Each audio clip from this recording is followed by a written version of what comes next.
الرحمن الرحيم. وشرع الله الأزهر وبرهان الله الأزهر مثل نوره كمشكاة فيها مصباح يشرك إشراكا أنور من الإصباح وهو جنان الجنان ذوي العيون والأغصان فيها عين تسمى عند أبناء هذا السبيل سلسبيلا وعند أصحاب المقامات والكرامات خير مقاما وأحسن مقيلا الأبرار منه يأكلون ويشربون والأحرار منه يفرحون ويتربون وهو كنيل مصر شرابا للصابرين ودم وحسرة على آل فرعون والكافرين كما قال الله تعالى يضل به كثيرا ويهدي به كثيرا وإنه شفاء الصدور وجلاء الأحزان وكشاف القرآن وسعة الأرزاق وتطيب الأخلاق بأيدي سفرة كرام بررة يمنعون أنه لا يمسه إلا المطهرون تنزيل من رب العالمين لا يأتيه الباطل من بين يديه ولا من خلفه والله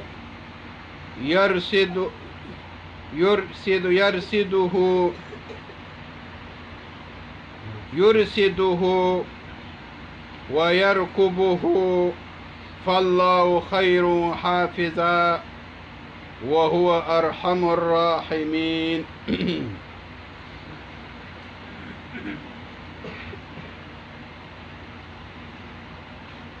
دا کتاب مشتاسو ته ذکر کی چې دا د جلال الدین رومی چې نوم یې محمد دی لقب یې جلال الدین دی او دی په مولانای روم سره مشهور دی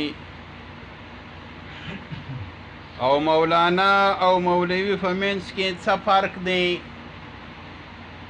او دی در مخه مولوی و مولوی هرگز نشد مولای روم تا غلامی شمس تبریزی نکرد وروسته دی مولانا ګرځېدلی دی د هغه وضاحت موږ تاسو ته ذکر کوي ملک مالک مولا الموالی له وصف التکبر والتعالی شرح قصیده کې ذکر دی قصیده عمالیه بولی هلته د مولا پوره بیان ذکر دی د ده وجه تسمیه مو تاسو ته ذکر کړله او د ده مبارک ابتدایي دور چې د علم دور و د حصول علم دور و او د حصول طریقت دور و د هغه خپل پلار څخه بیا د پلار د خلیفه څخه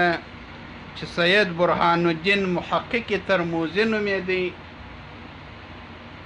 د هغه سره بیعت کړی و او نه کاله یې د هغه سره چیر کړې وه او هغه په 600 نجش هجري کې د دنیا څخه رخصت سوی و او دته یې د پلار نسبت ور تسلیم کړی و چې ما ستا د پلار څخه کم شان حاصل کړي دي هغه ما تا ته ورسوله وروسته در هغه بیا د ده مبارک دوام دور د زندګۍ شروع سوی دی په 642 هجري کې چې دی په 604 کې پیدا شوی دی، یعنی د 28 کالو عمر باندې دی د شمس الدین تبریزي رحم الله سره یو ځای شوی دی. شمس الدین تبریزي نوم یې علاءالدین او علم ظاهریه د تبریز څخه حاصل کړی دی. وروسته یې د بابا کمال الدین خجنجي څخه طریقت حاصل کړی و، او بیا په آخر کې د الله تعالی ته دعا کړې وه چې یا الهی ما ته داسې یو شخص را پیدا کړه چې د زما د دغه باطن د کیفیاتو تحمل وکړي. بیا دته ویل سوي وه چې ته به ولاړ سې قونیې ته او روم ته، هلته یو شخص ته په اشیای کوچک کې دا یو ځای نوم و، ادیم رالی هلته دا د وریجو سرای و، هلته توقف وکړي. وروسته در هغه بیا مولانا جلال الدین رومي رحم الله د ده سره یو ځای سو، چې یو ځای سو چون کې د در مخه په طریقت کې د خپل پلار د خلیفه چې سید برهان الدین محقق ترموزي نومېدی، د هغه څخه اجازه حاصله کړې وه او انسانان یې پیژندله، او پیژندن د انسانانو چې دی دا یوه رتبه ده، پیژندن د استعداد چې دی دا بیا بله رتبه ده، دا دوامه رتبه چې ده دا در اولې رتبې لوړه ده. نو د مبارک دا استعداد درلودی چې انسانان یې پیژندله. نو شمس الدین تبریزي رحم الله چې ولیدی د وپیژندی چې دا د الله تعالی مقرب بنده دی.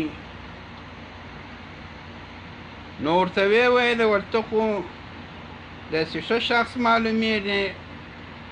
مولانا صاحب ورته وویله زما سره په دغه طریقت په معامله کې د دغه سلوک په معامله کې څه معاونت وکړه. هغه ورته ویل دا ستا ښه ګمان دی، زه دغسې نه یم لکه دا ستا چې اراده ده. بعضو کتابو کې څه واقعات چې ذکر کړي چې هغه پوښتنه ځینې وکړه بایزید بوستاني رحم الله متعلق چې دی داسې کوي او نبي علیه صلات وسلام داسې فرمایي، لیکن هغه خبرې د دوی د شان سره مناسب نه دي. نو ده ورته وویله ول دا ستا ښه ګمان دی، زه دغسې نه یم لکه دا ستا چې اراده ده. اصل کې د شمس الدین تبریزي رحم الله غرض امتحان و چې دی څه وایي. د مبارک ورته وویله والبوی میرا گر کسی مکنون کند، چشم مستی خویشتن را چون کند. جلال الدین رومي رحم الله ورته وفرمایل چې موږ هم 40 کاله چیر کړي دي، او دا 40 کاله چې پر انسان باندې چیر سي ډېرې تجربې او ډېر معلومات ورته حاصلېږي، چې موږ هم 40 کاله چیر کړي دي په طریقت کې، او دا قانون موږ ته په عرف کې را معلوم دی چې یو څوک چې نشه وکړي او حکومت یې ونیسي وایي تا نشه کړې ده، شراب دې خوړلي دي، هغه خو خوله پرېولي یا خوله پاکه کړي وایي دغه یې زما خوله هغه دی بویه که. نو خو دا بویېدل یو دلیل دی چې دا شراب خوړلي دي، لیکن چې هغه خوله پرېولي نو خو نور معلومیږي. لیکن دا محتسب دا یې په سترګو باندې پیژني چې دا شرابي دی دا نه دی. نو د مبارک ورته ذکر کړه چې ته چې په خوله باندې دا پاکي کوي چې دا ستا ګمان دی، زه د هغو خلکو څخه نه یم کوم چې ستا اراده ده، دا خو ته په خوله باندې صفایي کوې، لیکن سترګې به ته څنګه ایسته کوې؟ د سترګو څخه به ستا په سترګو کې د الله تعالی جل وعلا د محبت آثار ستا. بوی میرا گر کسی مکنون کند، د مبارک ورته ذکر کړه جلال الدین رومی رحم الله. والبی د شرابو که څوک ته یو چا څخه پټ کړي، چشم مستی خویشتن را چون کند، هغه مست چې سترګې خپلې به څنګه پټي، سترګې خو نسي پټولی. ستا په سترګو کې آثار د محبت الهي دی او موږ په دغه باندې پوهېږو. جرأه برز برمازین سبو، ول یو غړپ اوبه توی که د دغه منګي څخه پر ما باندې چې هغه اوبه د محبت الهي دي. شمه یو څه حصه د هغه ګلستانه څخه ما ته هم یو څه ذکر که. وروسته هغه پوه سو چې دا لوړ سړی دی، نو بیا د ده سره بیعت کړی دی په دغه 642 هجري کې. بیا ډېر وخت سره چیر کړی 45 پورې 2 کاله یا 3 کاله. بیا خلکو په مختلفو حاسدین په مابینځ کې راله او مولانا صاحب د خپل کیفیت څخه واړاوه، درس و تدریس و هغه شان یې پرېښوله. نو د ده کیفیت واوښتی، خلکو ډېر اعتراض پر وکړي چې دا د شمس چې راغلی دی دې دی د کاره وایستی، دا ایسته کړي د منځ. شمس الدین تبریزي رحم الله د خپله ولاړی دمشق ته چې ولاړی دی مبارک چې هغه ولاړی ډېر په عذاب سو. وروسته د ده متعلقینو مشوره وکړه چې دا خو موږ د ده لپاره منفعت ونه کړي، ځکه چې دا دی د هغه ډېر په عذاب سو. نو بیا یو جماعت جوړ کړي، په هغه کې د ده زوی هم و، هغه یې ورواستوله چې تاسې ورسئ، دی پیدا کړي او مولانا صاحب مبارک یو خط هم ورکړي چې دا خط واړئ دی به ګونې راسي. ډېر د درد څخه ډک خط یو پر نظم پر شکل باندې ورته لیکلی و. دوی خو ډېر وګرځېدل په دمشق کې، آخر ته هلته پیدا کړي. چې پیدا کړي بیا ورته وویل نو 1000 دیناره د سرو زرو یې هم ورکړه شمس ته، شمس الدین تبریزي ته چې موږ په تا پسې ګرځېدلو، دا ستا نذرانه ده او دغه خط دی د مولانا صاحب. درته دا 1000 زما په حضور کې دونه اعتبار نه لري. خط یې وکتې ول بس دا خط کې مولانا صاحب مبارک عجیبې خبرې لیکلي دي، نو زه در سره ځمه. بیرته ورسره رالی. بیا چې رالی بیا یو څو عمر و، بیا د حاسدینو په منځ کې پورته وکښته کیفیت پیش کړه. بیا دی مبارک ولاړی. چې ولاړی بیا نو دی نه دی راغلی. په 645 هجري کې نفحات الانس کې عبدالرحمن جامی رحم الله ذکر کړي دي چې بعضې حاسدینو دی شمس الدین تبریزي په شهادت رسولی دي. بیا نو دی مبارک چې و مولانا صاحب مبارک د ده علیحده نسبت سو د استغراق کیفیت و، د خلکو سره تعلق ډېر کم ساتي. 2 رکعاته لمونځ چې به یې شروع کړي ماخوستن کله پر سهار سو، دی به په هغه لمانځه باندې اخته و او ډېر د مبارک ژړله، حتی درجې پورې چې د ده مبارک ژیره بلنده سوله او د یخ موسم و، دا اوښکې و ژیره و ګرده به یې ښی و د یخ په وجه باندې. بیا خلکو ورته ویله چې ته څه استراحت کوه. هر کجا د مبارک فرمایلي دي په هغه مصنوي شریف کې تاسو ته چیر سوي دي چې تاسې هر ځای وینه ووینئ، هر کجا بینی خون بر خاکها، چې هر ځای تاسې وینه ووینئ چې پر مځکه باندې پرته تو یقین دان، ته به په یقین سره دا بولې چې دلته مولانا صاحب مبارک جړلی دي. او جړا چې دا خپل اقسام لري، هغه په دا کتاب کې خپل راځي تفصیلات چې ذکر دي. نو د مبارک دغه کیفیاتو د خوراکو چښلو څخه یې ډېر پرهیز کاوه، د هر سړي سره تعلق ساتي پر خپل اندازه باندې، خصوصا د کوچنیانو د کوچنیانو لاسونه به دور مچوله، ځکه چې دا امکان شته، دا پاک کوچنی دی، الله تعالی په دې کې استعداد د کمال یې ښی دی چې دا دې کمال ته ورسېږي.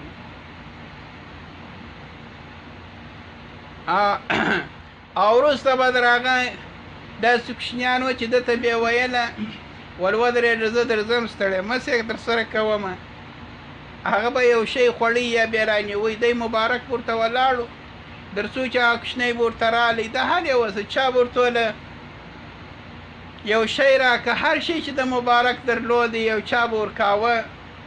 د صلاح الدین زرکوبي رحم الله ته ورکاوه چې د هغه له شمس الدین تبریزي مورد و.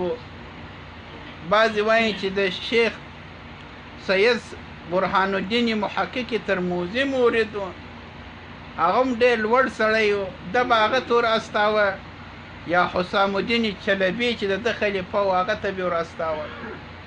یو چا ورته وویله ول دا کمیس مې په کار دی، کمیس نه و، د مبارک د خپل کمیس ور بخښي ور یې کوي. پر دغه حال باندې د ده کیفیات و. بیا وروسته له صلاح الدین زرکوبي سره یو ځای سو، د شمس الدین تبریزي رحم الله وروسته ډېر سرګردانه و، بیا د صلاح الدین زرکوبي سره نه کاله تېر کړه. وروسته هغه هم وفات سو په 662 هجري کې. د مبارک دغه مثنوي شریف د آخري کتاب دی چې ده شروع کړي، هغه هم د حسام الدین چلبي رحم الله په طلب باندې دا کتاب شروع کړي، او په 10 کاله باندې دا کتاب پای ته ورسېدی. د اول جلد څخه ما سیوه په هر جلد په ابتدا کې د حسام الدین چلبي رحم الله نوم اخیستی دی او د هغه تعریف یې کړی دی، او هغه د خلیفه و.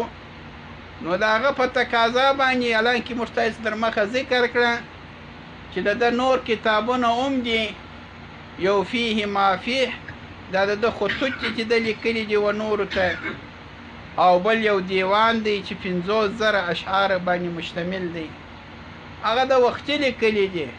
کم بیتونه چې مولانا صاحب ته نسبت کیږي او هغه په مثنوي شریف کې نسته، هغه هلته دي. او آخري نو دا کتاب شروع کړی نه په 662 کې، او 10 کاله باندې اختتام ته رسولی دی په 602 هجري کې. په دغه روم کې زلزله پیدا سوله او 40 ورځې دغه زلزله وه.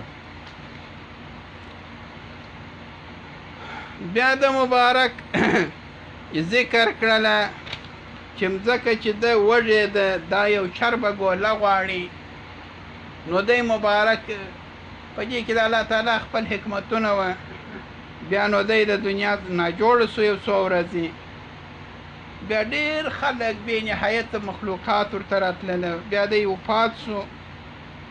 مولانا صاحب مبارک کیسه یو څه پاته سوې ده په 8 جلد کې تاسو ته موږ ذکر کړله.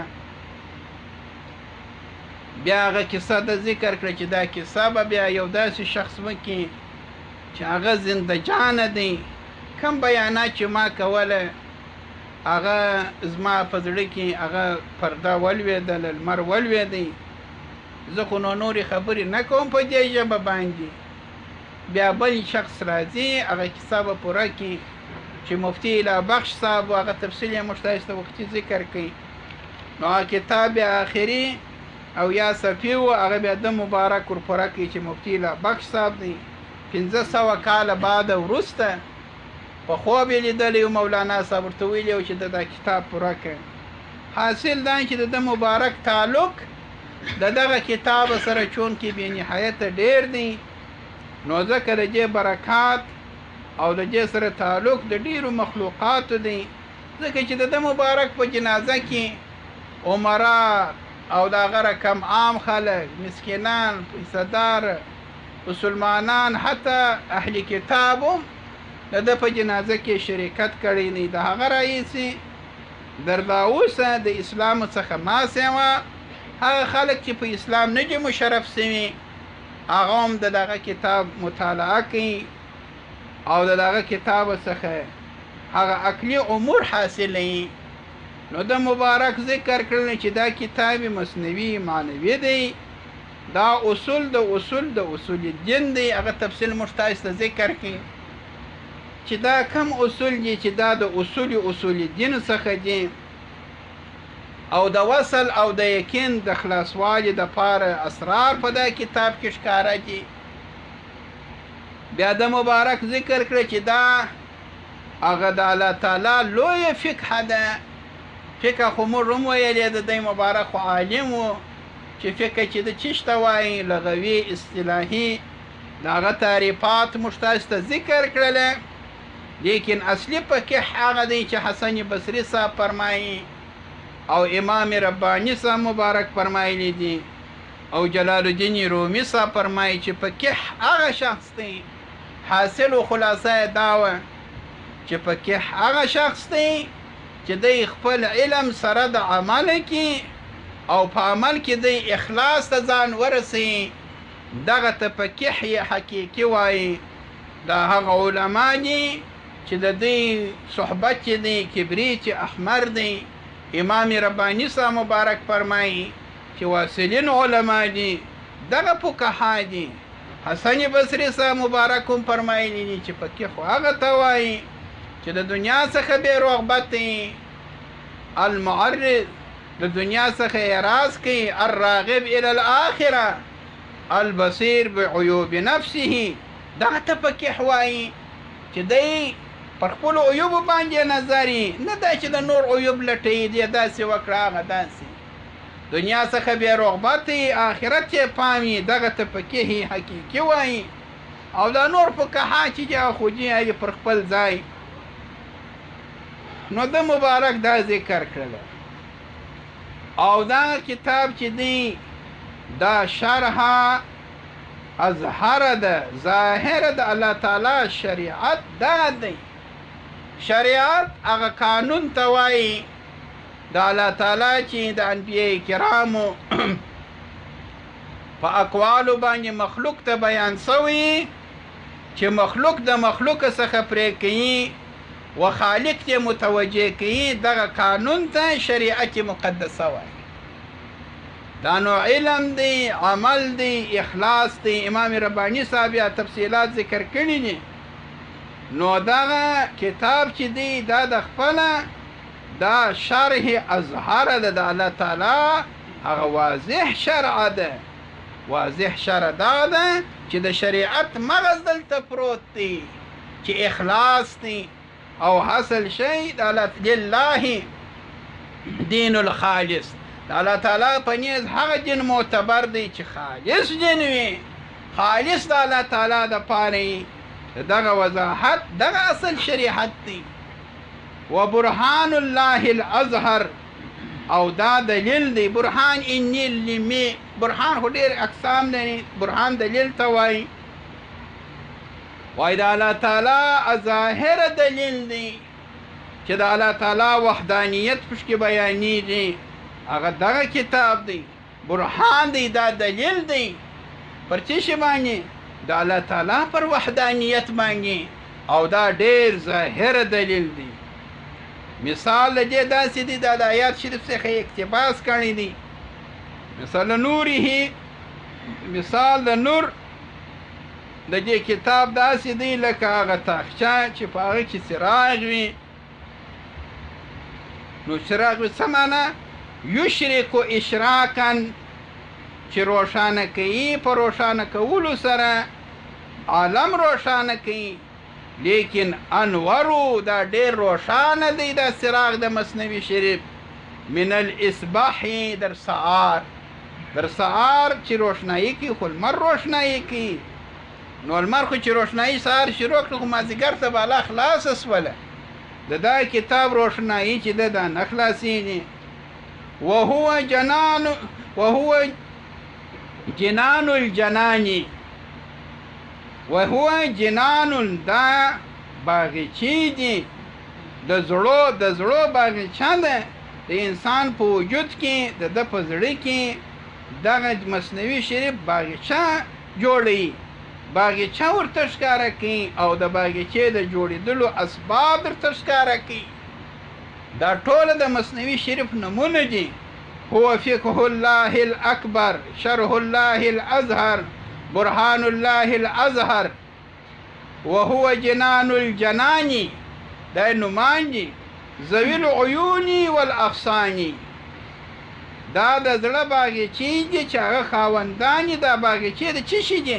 د چینو دي او د هغه رقم شاخلې او درختې پکې کې سته. فیها په هغه کې عین یو چینه ده تسمه چې مسمه سوې ده عند ابنای هذا السبیل. عند ابنای، ابنا هغه خلکو ته وایي چې په سفر باندې یو ځای ته ځي، د دغه لارې په سالکینو دپاره مسمه سوې ده دغه چینه په سلسبیل سره. عینا تسمه سلسبیله، سورة دهر کې ذکر دی چې په دا کې یو چینه سته چې د اهل سلوک والا دپاره په دغه لار کې مسمه سوې ده په سلسبیل سره. دا د زړه حالاتو ته دی مبارک اشاره کوي چې د هر سالک په زړه کې الله تعالی جل وعلا قسمه قسم چینې پیدا کوي په دغه دنیا کې. په دغه دنیا کې د ده په باطن کې داسې لکه په جنت کې تي. ولمن خاف مقام ربه جنتان، سورة رحمان کې ذکر دی. څوک چې د الله تعالی د حضور څخه وبېرېدی هغه لره دوه جنته دي. مولا علی کاری رحم الله په مرقات کې ذکر کړی دی جنت فی الدنیا، یو جنت په دنیا کې دی او بل په آخرت کې دی. نو په دنیا کې جنت څه دی؟ دغه د زړه کیفیات چې د ده په زړه کې دغسې لکه دی چې په جنت کې کامل مکمل ونی. هغه بیانات چې د جنتو په قرآن کریم کې سوي دي هغه دغسې لکه دی چې په زړه کې مشاهده کوي. مشاهده موږ تاسو ته ذکر کړه چې یو مشاهده ده، یو رؤیت دی. رؤیت غیر شی دی د مشاهدې څخه. شهود علیحده دی په اصطلاح کې د صوفیه او رؤیت علیحده دی. رؤیت لیدلو ته وایي، شهود حضور ته وایي. مثلا نو زه د حاجي صاحب سره پر بغل ناست یم، اوس حاجي صاحب زه نه وینم خوا ته ګورم، نو حاجي صاحب سره خو رؤیت نسته لیکن شهود سته. دغه زما د ده برکات ما ته را رسېږي، زما برکات ده ته رسېږي. ولې حضور لري، قرب لري، لیکن شهود لري، رؤیت نسته. نو دغه حضور چې دی دا حضور لري د جنت سره. دغه جنت د برکاتو څخه دوی په خپل زړه کې مستفید ګرځي. مولانا صاحب مبارک هم دغه ته اشاره کوي. وعند اصحاب المقامات والکرامات، په نیز د خاوندانو د مقاماتو، یو صاحب مقام دی یو صاحب حال دی. دا وروسته راځي. حال چې دی، صاحب حال چې دی هغه نو څه کم وي در صاحب مقام. صاحب مقام هغه دی چې دی خپل ځای لري، نور خلک ورته راځي، د ده سره کښېني او د ده د ځای څخه استفاده کوي، د خوړلو د چښلو د ترکۍ. دا نو صاحب مقام بولي. صاحب حال دې ته وایي چې دی په حالاتو کې دی. یو حال دی بیا بل حال دی. دې ته اصحاب تلوین هم وایي. لونه یلون تلوینا، د یوه حال څخه بل حال ته بدلیږي. یو حال وي بیا بل حال وي، دا هم دایمي نه دی، بیا بل حال ته ځي. دا حالات دي. مقام هغه دی چې دی استقرار پکې وکړي چې دغه ستا مقام دی. د دغه مقام نه وروسته بیا دی ترقي کوي، لیکن ځای معلوم دی چې ستا مقام دغه مقام دی. دا مقام نو هغه د استقرار ځای ته وایي. او حال چې دی وعند اصحاب المقامات، په نیز د اصحاب مقاماتو اهل تمکین یې بولي. والکرامات خیر مقاما و احسن مقیلا، دا بهتر دی د ځای په اعتبار سره او بهترین دی د آرام په اعتبار سره. دغه سلسبیل مقام چې دی دا چینه چې ده او د هغه رقم دغه باغچې چې دي چې په هغه کې چینې دي او درختې دي قسمه قسم دغه چې دی په اصحاب مقام په نیز دا یو بهترین ځای دی او دا یو بهترین د آرام ځای دی. الابرار منه یاکلون و یشربون، نیکان چې د دغه څخه خوړل کوي او چښل کوي، معنوي خوړل او چښل شي چې دوی ترقي کوي په خوړلو چښلو سره، ظاهري د انسان بدن ترقي کوي او په معنوي خوړلو چښلو باندې د روح ترقي کوي. نو دی چې دغه باغاتو څخه دغه انواراتو څخه دی خوړل کوي او چښل کوي. والاحرار منه يفرحون ويتربون، والاحرار من احرار حر د حر جمع ده. حر چیش ته وای؟ آزاد ته وای. آزاد چیش ته وای په اصطلاح کې د صوفیه د مبارک ذکر کړي په دغه کتاب کې چې نبی علیه الصلاۃ والسلام فرمایلی دي. هغه مبارک چې دی هغه ټول مسلمانان ټول انسانان آزاد کړي چې د کفر څخه په اسلام یې مشرف کړي دي. او دا هغه رقم چې الله تعالی فرمایي چې زه ستاسې مولا یم، نبی علیه السلام فرمایي چې زه ستاسې مولا یم، هغه په دغه وجه چې دغه بندگان یې آزاد کړي چې د کفر څخه په اسلام باندې. د صوفیه کرامو په اصطلاح باندې آزاد هغه انسانانو ته وایي چې د دنیا څخه دی آزاد سي، د دنیا د فکر څخه، د دنیا د شغل څخه چې په اصطلاح کې د دوی فانی بولي، دی آزاد سي، هیڅ شی فکر یې په دنیا نه بند، د دنیا او د دنیا د امورو څخه د فکر را وګرځي، دغه ته وایي حر آزاد. والاحرار منه، هغه آزاد انسانان چې دنیا څخه آزاد سوي دي په باطن کې منه د دغه ځایو څخه یفرحون ډېر په خوشحالي، ویتربون طرب هغه خوشحالي ته وایي چې انسان ته د غوږو په ذریعه حاصلېږي، یو ښه آواز دی، یو ښه نعت دی، د دغه ښو آوازو په ذریعه سره چې سړي ته خوشحالي پیدا کېږي په غوږ کې، دې ته طرب وایي. او دغه شخص ته چې د ده په غوږو کې خوشحالي اچي دې ته مطرب وایي. ویتربون وهو کنیل، وایي دا کتاب زموږ چې دی دا داسې دی لکه د مصر رود نیل. شرابا للصابرین، دا د الله تعالی د محبت شراب شکې کینې هغه انسانانو ته چې پر مثنوي شریف کې صبر وکړي. شرابا للصابرین، چې مثنوي شریف یې در پای ووایي او پر هغه باندې دوام وکړي او په هغه ځان پوه کړي، د محبت الهي شراب درته خامخا رسېږي. موږ تاسو ته وخت هم ذکر کړل چې دا بندګان چې د الله تعالی په نیز د الله تعالی غیرت چې دی هغه ظهور کړی نه په چا کې؟ په دغه لوړو اولیاء کرامو کې. د دوی سره چې په اخلاص سړی تعلق وساتي دوی دغه سړی نه پرېږدي. دوی مبارک فرمایي شرابا للصابرین، څوک چې صبر دلته صبر دغه مراد دی. شرابا دا د محبت الهي شراب ورکي حاصلېږي په دغه کتاب په ذریعه سره چاته؟ للصابرین، چې پر دې کتاب یې صبر وکړي. نو دا لکه رود نیل چې هغه اوبه د نیل چې وې دا اوبه وې چاته اوبه وې؟ صابرینو ته چې هغه بني اسرائیل وه.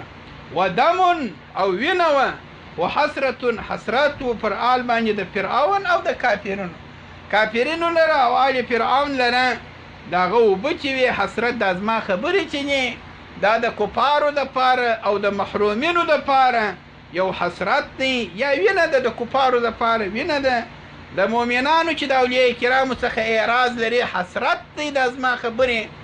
په قبر کې په حشر کې ورته حسرت سي چې کاشکې موږ د مولانا صاحب خبرو ته غوږ نیولی وای، نو دا به په قبر کې او په حشر کې دوی ته حسرت پاتې. نو دغه زما خبرې نه بعضو لره د محبت الهي شراب ګرځي او د بعضو دپاره وینې ګرځي چې کفار دي او د بعضو دپاره حسرت ګرځي چې مؤمنان دي او دوی اعراض لري د کومل اولیاء کرامو څخه. لکه الله تعالی چې فرمایلی دي یضل به کثیرا ویهدي به قصیرا، الله تعالی د قرآن دا داسې نه ده چې دا ناولاده خبره ده دا په قرآن شریف کې هم الله تعالی فرمایي چې دا قرآن کریم په وجه باندې ډېر خلک هدایت ګمران سوي یضل به کثیره ډېر ګمران سوي چې په دغه چیش سره په دغه قرآن کریم او ډېرو هدایت په پیدا کړی دي و انه بشک دا کتاب چې دی شفاء للصدور او دا شفا د سینو لره و جلاء الاحزان بس پر